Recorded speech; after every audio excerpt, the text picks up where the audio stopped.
Con profundo dolor, debo anunciar algo que estremecerá tu alma. El Papa Francisco ha muerto. Pero no es solo el fin de un pontificado. Es el cumplimiento de una profecía temida por siglos.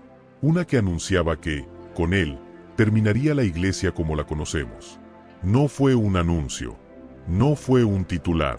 Fue algo mucho más íntimo y devastador. Fue un susurro que atravesó el alma colectiva de la humanidad.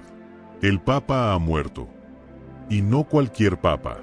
No uno más en la larga cadena de figuras eclesiásticas. No una silueta que se disuelve en retratos dorados. Fue él. El último. Francisco. Para los fieles, fue un golpe en el pecho. Para los escépticos, un cierre inesperado. Para quienes conocen los pasillos sombríos de las profecías antiguas, fue la señal temida. La última pieza del rompecabezas. Porque su muerte no cerró solo una vida. Cerró una era. Cerró la historia tal como la conocíamos. Hay palabras que se murmuran, no porque no se crean, sino porque da miedo que sean ciertas. Durante siglos, en los sótanos silenciosos del Vaticano, dormía un manuscrito envuelto en polvo y temor, la profecía de San Malaquías. No estaba escrita para ser comprendida fácilmente, sino para ser decodificada con el tiempo, como un mapa sellado por la eternidad.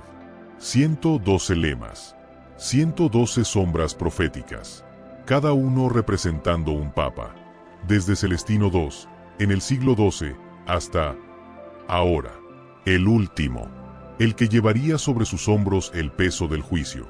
A él lo llamó Pedro el Romano, no porque se llamaría así literalmente, sino porque encarnaría todo lo que ese nombre simboliza: piedra, origen, herencia, raíz.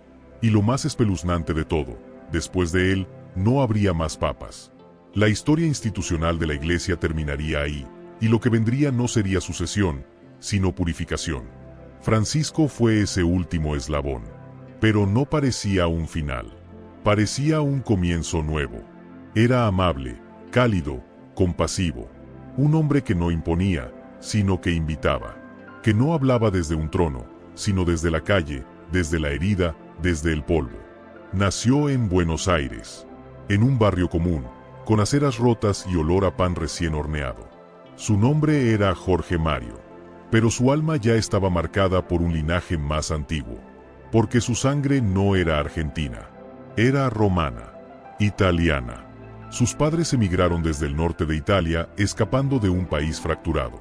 Trajeron consigo no solo sus maletas, sino su identidad, sus tradiciones, su fe. Y cuando el joven Jorge fue elegido como sumo pontífice, eligió un nombre que nadie había usado jamás: Francisco. No por azar, no por simpatía, sino como declaración. Eligió llamarse como el santo de los pobres, de los rotos, de los leprosos. Aquel que reconstruyó la Iglesia con solo su fe. Lo que pocos recuerdan es que ese santo, San Francisco de Asís, se llamaba originalmente Giovanni di Pietro, hijo de Pedro. Así, sin querer o queriéndolo todo, Francisco encarnó la profecía. Era el Papa número 112. Llevaba el nombre simbólico de Pedro. Su linaje era romano. Y su tiempo fue, como el oráculo lo había advertido, de tribulación. Su vida no fue una ascensión cómoda. De joven, estuvo al borde de la muerte. Una infección pulmonar casi lo dejó sin aliento para siempre. Los médicos le extirparon parte del pulmón. Cada respiro, desde entonces, fue un acto de resistencia. Un recordatorio de su fragilidad, pero también de su misión. En esa habitación hospitalaria, aprendió algo que cambiaría todo: que no se vive solo para sobrevivir, sino para servir. Fue sacerdote, después arzobispo, luego cardenal, pero siempre fue un pastor. Uno de esos que huelen a oveja, como él mismo diría años después. Cuando llegó al papado, no eligió los lujos. Renunció al palacio. Rechazó el trono dorado. Se negó a vivir aislado de su pueblo. Caminaba por los pasillos del Vaticano con un portafolio viejo, sus zapatos gastados, y un corazón que latía distinto. Pero lo que vendría fue exactamente lo que anunciaba la profecía. Desde el primer día, Francisco fue un papa incómodo. Incomodaba por su cercanía, por su apertura, por hablar de misericordia cuando todos esperaban castigo, por mirar a los ojos a los pecadores sin levantar la voz. La iglesia estaba herida. Escándalos de abuso, silencios institucionales, complicidades que ya no podían esconderse. Y Francisco no se hizo el ciego. Se arrodilló ante las víctimas, lloró con ellas, pidió perdón, y lo más importante, actuó. Desmanteló estructuras, reformó procesos, pero sobre todo, cambió el tono. Ya no era la iglesia del juicio, era la iglesia del abrazo. Y eso, para muchos, era intolerable. Los enemigos no estaban fuera, estaban dentro. Desde sectores conservadores, comenzaron los ataques. Lo acusaban de diluir la doctrina, de abrir demasiado las puertas, de relativismo, de herejía, de traición. Algunos cardenales llegaron a escribirle cartas públicas, exigiendo explicaciones. Otros hablaron en secreto de cónclaves alternativos, de resistencia. Pero Francisco no respondía con declaraciones. Respondía con gestos. Lavó los pies a musulmanes. Abrazó a migrantes. Abrió el Vaticano a los sin techo. Permitió preguntas incómodas. Escuchó a mujeres, a divorciados, a homosexuales. Caminó por territorios donde ningún papa se había atrevido a pisar. Fue a Irak, a Auschwitz, a campos de refugiados, a la Amazonía. Y entonces, el mundo entero se detuvo. Pandemia, muerte, soledad. La imagen que dio la vuelta al mundo fue su silueta, bajo la lluvia, en una plaza de San Pedro vacía. Solo. Ante el Santísimo. Ante un mundo que temblaba. Ahí no dio un discurso. Dio una presencia. Y en esa presencia silenciosa, millones volvieron a mirar al cielo. Francisco fue llamado el Papa de la Misericordia. Su lema lo decía todo, miserando ad que eligendo, lo miró con misericordia y lo eligió. Él no juzgaba, él llamaba, no condenaba, acompañaba. Y eso fue quizás su mayor revolución. Ahora ha partido, y su muerte no deja una silla vacía. Deja una interrogante ardiente. ¿Y ahora qué? Porque después del último papa, según la profecía, viene el juicio. ¿Vendrá un impostor? ¿Una figura que hable de unidad pero siembre destrucción? ¿Vendrá el falso profeta, como describe el Apocalipsis, con cuernos de cordero pero voz de dragón? Las señales están ahí. El mundo tiembla. La fe se enfría. Las estructuras colapsan. Y aunque no sabemos lo que vendrá, sí sabemos lo que termina. El tiempo de los papas ha concluido. Nadie lo esperaba tan pronto. Y sin embargo, en el fondo, todos sabían que se acercaba. Algo en su mirada en los últimos meses lo decía todo. Una mezcla de serenidad y despedida. Como quien ya lo ha dado todo y se dispone a entregar hasta el último suspiro. El Papa Francisco había sido una llama encendida en medio de una tormenta. Y ahora, esa llama se apagaba, no con estruendo, sino con un suspiro. Pero ese suspiro fue suficiente para estremecer a millones. Porque no fue simplemente la partida de un líder religioso. Fue el eco de una profecía que ahora resonaba como nunca antes. Y con su silencio, llegó el temblor. Durante siglos, los creyentes y estudiosos de lo místico habían debatido la autenticidad de las palabras de Malaquías. Algunos las descartaban como una coincidencia histórica, una cadena de interpretaciones forzadas. Otros veían en cada lema un mapa preciso, un acertijo cifrado con precisión sobrenatural. Pero nadie, ni el más escéptico, pudo ignorar cómo se alineaban los eventos con las frases del manuscrito. Y ahora, con Francisco convertido en memoria, esa alineación se tornaba ineludible. Porque la última línea ya no era una advertencia futura, era historia. Y si Malaquías tuvo razón en todo lo anterior, entonces también la tuvo en lo que venía después. La destrucción de la ciudad de las 7 colinas. El juicio terrible. El cierre de una era espiritual. Roma no sería derrumbada por fuego ni por cañones. No necesariamente. A veces, la destrucción es más sutil, invisible, pero igual de absoluta. Una ciudad puede perderse sin desaparecer del mapa. Puede caer sin que se derrumbe ni una sola piedra. Basta con que pierda su centro, su sentido. Su misión. Roma era más que un punto geográfico. Era el símbolo del corazón católico. La silla de Pedro. El lugar donde convergían siglos de fe, poder, gloria y vergüenza. Y si la profecía hablaba de su destrucción, tal vez no se refería a ruinas visibles. Tal vez hablaba de algo más profundo. La quiebra del alma de la institución. El silencio después del canto. La confusión después de la guía. El desierto después del rebaño. Porque con Francisco ya no habrá continuidad. Habrá algo más. Algo nuevo o algo falso. Y es aquí donde la tensión alcanza otro nivel. Porque las Escrituras lo advirtieron también. Que en los últimos días se levantaría un falso profeta. Un líder que hablaría de Dios, pero no vendría de él. Que tendría 2 cuernos como un cordero, pero hablaría como dragón. Palabras suaves. Intenciones oscuras. Y muchos lo seguirán. No por maldad, sino por necesidad. Porque después del vacío, siempre hay hambre. Y el alma hambrienta acepta cualquier pan, incluso si está envenenado. Eso es lo que muchos temen ahora. Que el próximo en sentarse en la silla de Pedro no sea un sucesor legítimo, sino un impostor. Que su misión no sea guiar, sino desviar. Que bajo la apariencia de renovación, esconda una mutación. La fe convertida en espectáculo. La tradición transformada en sistema. La esperanza manipulada por intereses invisibles. Y si eso ocurre, entonces se abrirá el umbral del caos. Pero incluso entre el temor, queda una luz. Una certeza. Que la fe verdadera no necesita templos, ni mitras, ni anillos. Que la fe no depende de quien lleve el báculo, sino de quien escucha al pastor. Porque la verdadera iglesia nunca fue una estructura. Fue un cuerpo vivo. Un pueblo que camina. Una comunidad que resiste.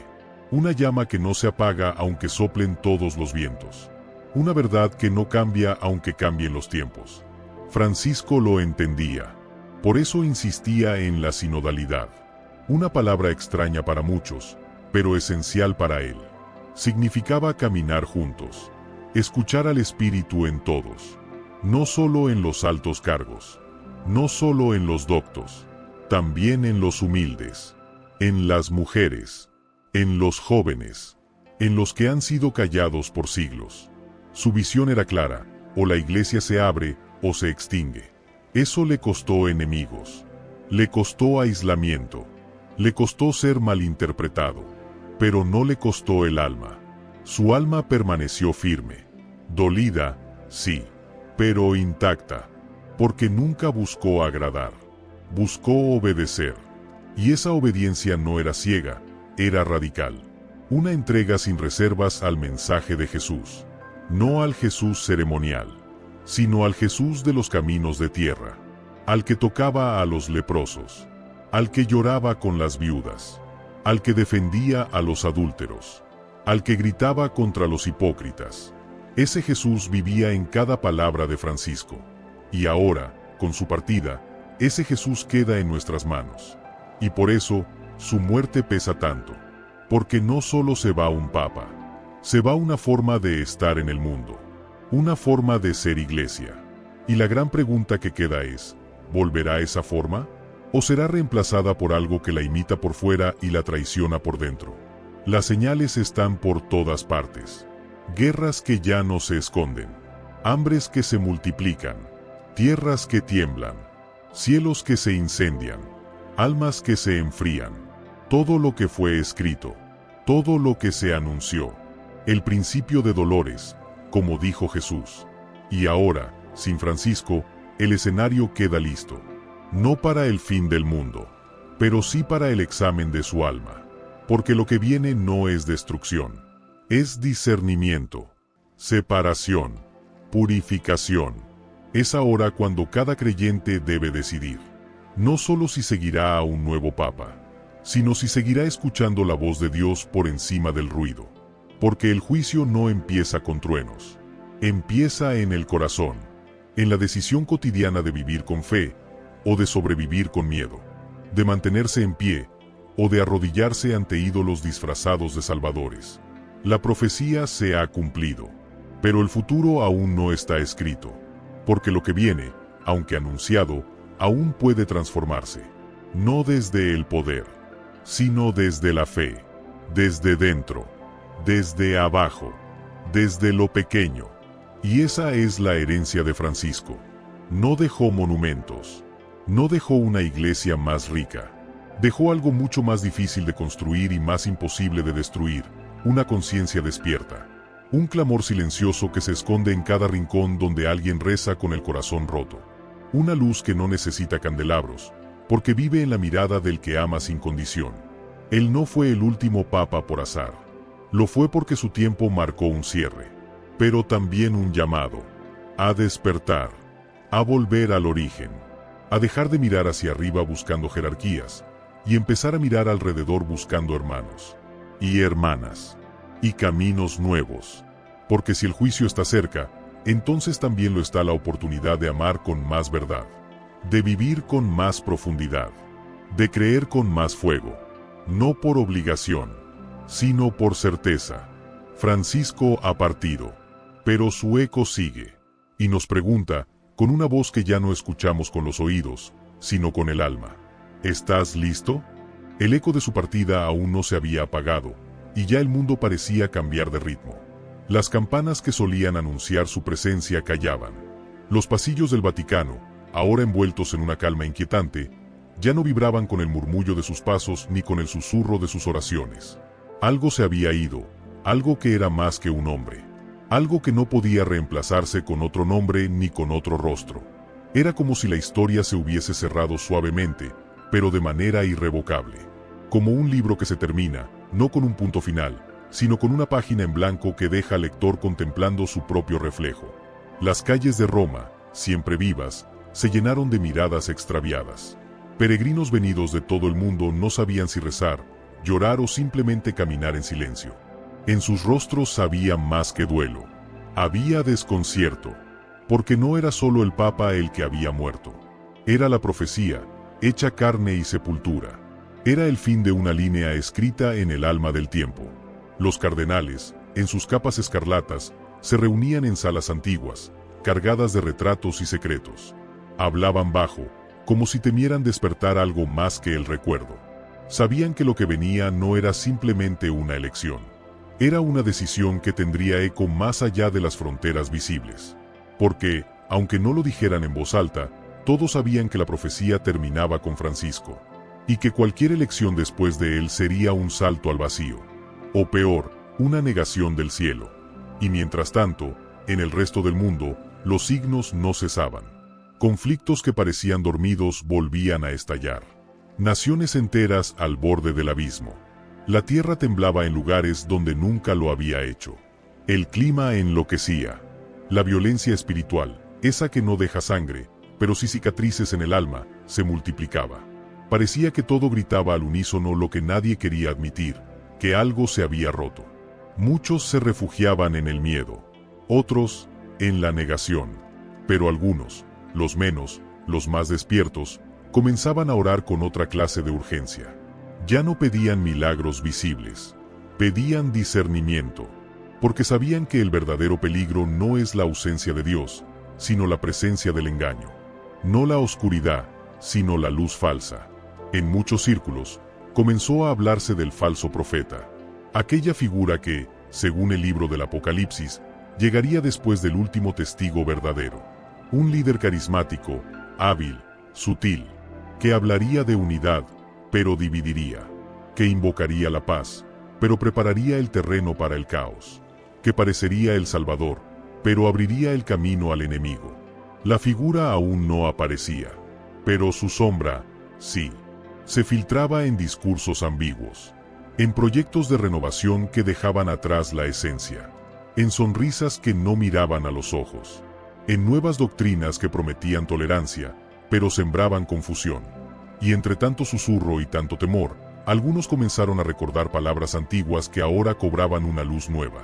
Pablo, en su carta a los tesalonicenses, había advertido que antes del fin vendría la apostasía.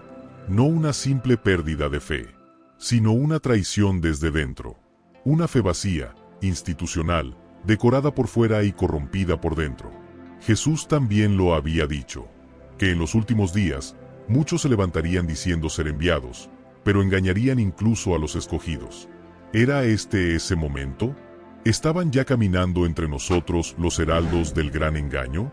Nadie lo sabía con certeza, pero el alma lo presentía, como un frío que se cuela por debajo de la piel incluso en días de sol. Y ahí, en medio del desconcierto, resurgía la figura de Francisco, no como presencia, sino como legado, como si su partida hubiese sembrado algo más profundo que cualquier encíclica. Una pregunta en cada corazón: ¿qué significa creer cuando ya no hay estructuras que te sostengan? ¿Qué significa ser iglesia cuando el templo parece desmoronarse? Para muchos, la respuesta estaba en sus gestos, en sus silencios. En ese día de la pandemia, cuando permaneció bajo la lluvia, solo, delante del mundo entero.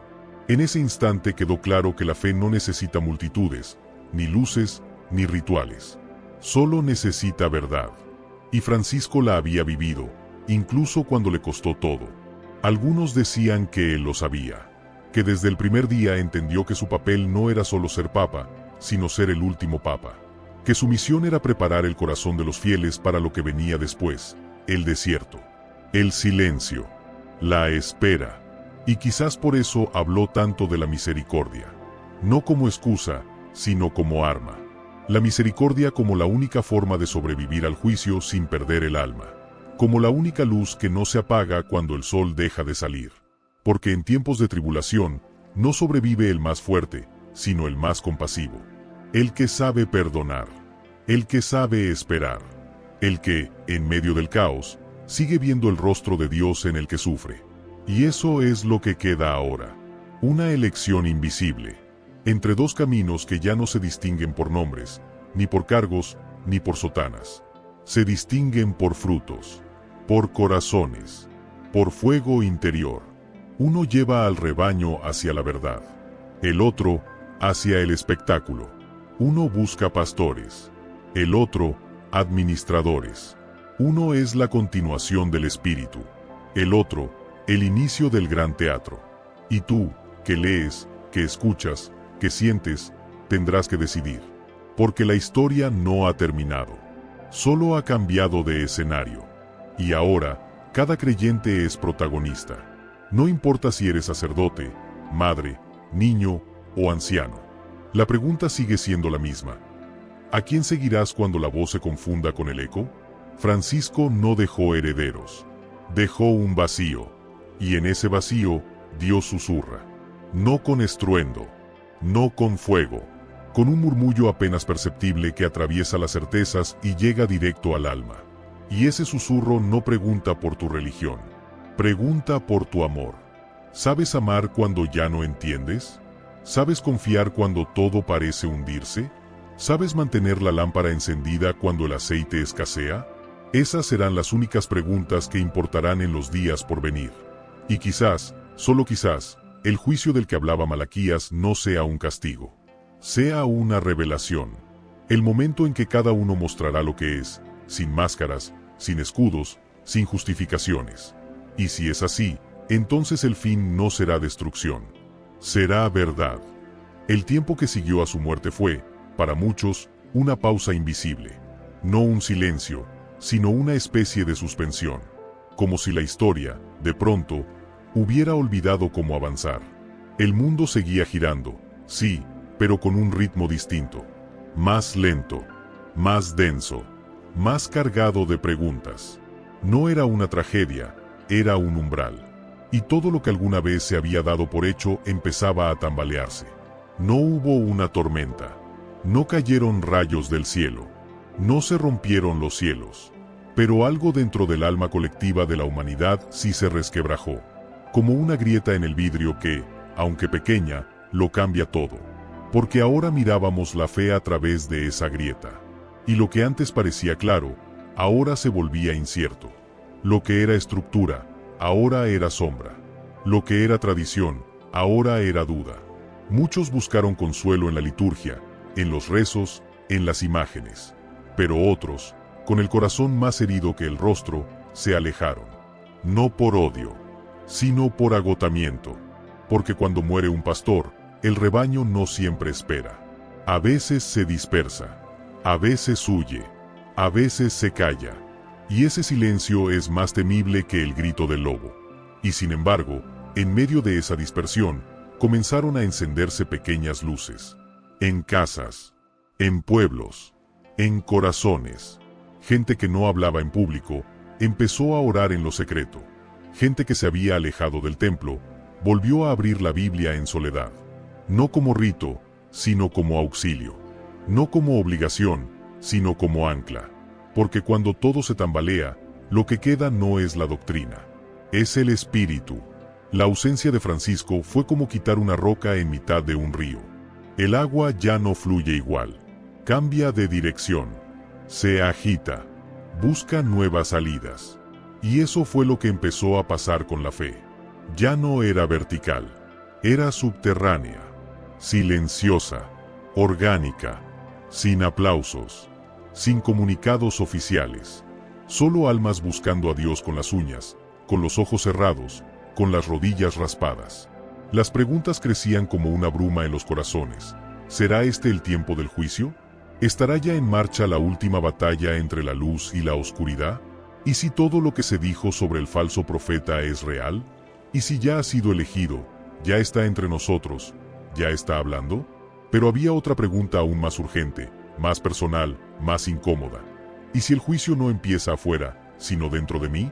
Esa es la pregunta que nadie quiere mirar a los ojos. Porque no se responde con argumentos, sino con lágrimas. No se escribe en papel, se graba en la conciencia. Porque si el juicio ha comenzado, no es una escena apocalíptica. Es un espejo. Y ese espejo ya está frente a nosotros. En él no vemos cuántos rezos hemos dicho, ni cuántas veces hemos ido a misa. En él vemos otra cosa. Vemos si hemos amado, si hemos perdonado, si hemos tenido compasión, si hemos sido justos cuando nadie nos miraba, si seguimos creyendo cuando todo se vino abajo. Y en ese espejo, la figura de Francisco vuelve a emerger, ya no como líder, sino como símbolo, como ese anciano que, en sus últimos años, se hacía cada vez más frágil, más cansado, más silencioso, pero más claro. Porque su fuerza no estaba en su cuerpo, estaba en su transparencia. No tenía todas las respuestas, pero tenía la pregunta correcta. ¿Estás dispuesto a amar, incluso cuando el mundo te odie por hacerlo? Esa fue la pregunta que nos dejó. Y esa es la pregunta que ahora flota en el aire como una campana sin badajo. No suena, pero vibra en lo más profundo del pecho. Mientras tanto, en las salas del poder, los rostros siguen reunidos. Hablan de continuidad, de estabilidad, de elegir pronto un nuevo papa. Pero algo ha cambiado. Y todos lo saben. Aunque elijan un sucesor, algo no encajará. Porque no se puede continuar una historia que ya ha sido cerrada. No se puede seguir un camino que ya se ha partido. Y aunque digan que todo sigue, aunque anuncien un nuevo nombre, aunque se repita el ritual, habrá una diferencia. Invisible, pero decisiva.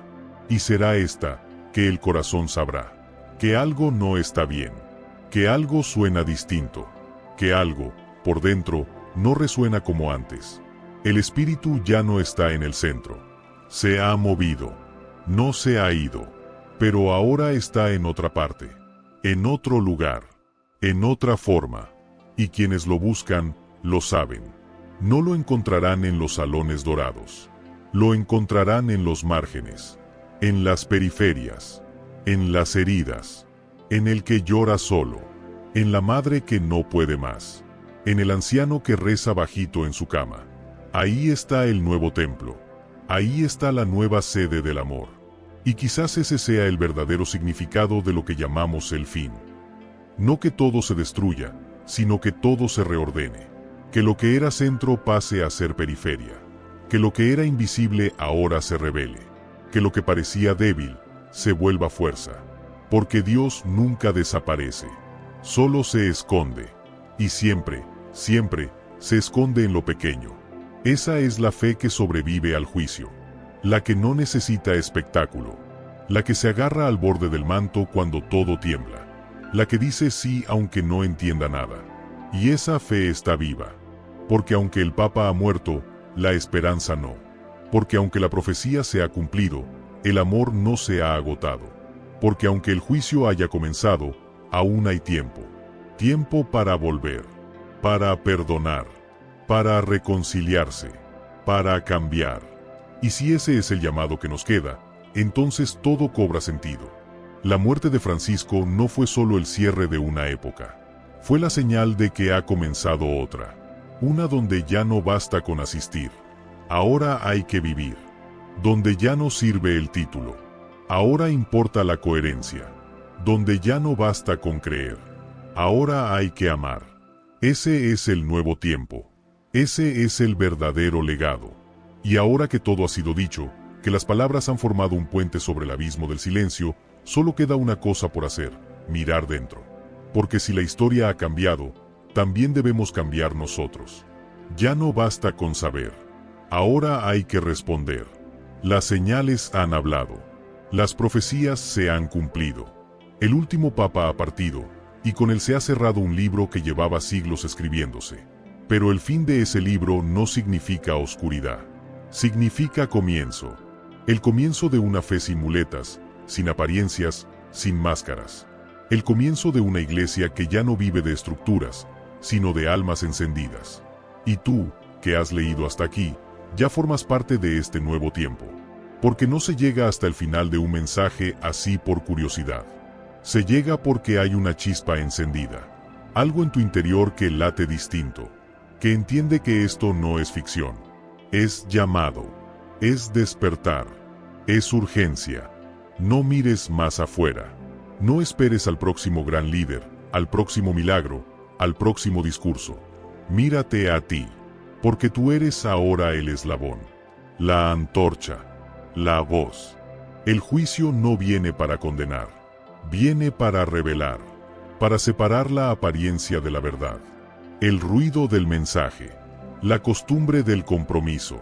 Y si algo ha enseñado este tiempo, es que Dios no necesita multitudes para empezar un cambio. Solo necesita uno. Uno que crea. Uno que ame. Uno que se atreva. Sé ese uno.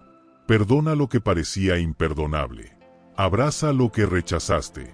Habla donde antes callaste. Y calla donde tu palabra ya no construye. Abre los ojos a los que lloran en secreto. Da un paso hacia la cruz, no para sufrir, sino para amar más allá del dolor. Porque el juicio no es una amenaza. Es una oportunidad. Y si Francisco nos enseñó algo, fue eso, que aún en la debilidad puede florecer la fuerza. Que aún en la oscuridad puede encenderse la luz. Que aún cuando todo parece terminado, puede empezar la verdad. Esta es la hora. No del miedo, sino del fuego. El mundo está esperando una nueva generación de creyentes que no necesiten tronos ni títulos para mostrar a Cristo. Que no esperen aprobación. Que no vendan su alma por aceptación. Que no teman ser pocos, si son verdaderos. Y tú puedes ser parte de eso. Si estas palabras han tocado tu corazón, si has sentido que algo en ti se ha movido, entonces no lo ignores. Comparte este mensaje. Hazlo llegar a quien lo necesita. Que no se quede en ti. Déjalo correr como río, como viento, como llama. Y si quieres más contenido como este, más verdad, más profundidad, más visión espiritual que sacuda y transforme, entonces suscríbete. No por número. No por vanidad. Suscríbete porque somos un pueblo que necesita caminar junto. Porque este es solo el principio. Y lo que viene, lo construiremos entre todos. Activa las notificaciones. Comparte este mensaje. Déjanos tu comentario. Porque esta comunidad no es un público. Es una familia. Una resistencia. Una esperanza viva. El último papa ha partido. Pero su voz sigue. En ti. En mí. En todos los que se niegan a apagar la fe. Gracias por llegar hasta aquí. Gracias por creer. Gracias por encender tu lámpara cuando la noche más oscura empezó. Y ahora, caminemos juntos. Amén.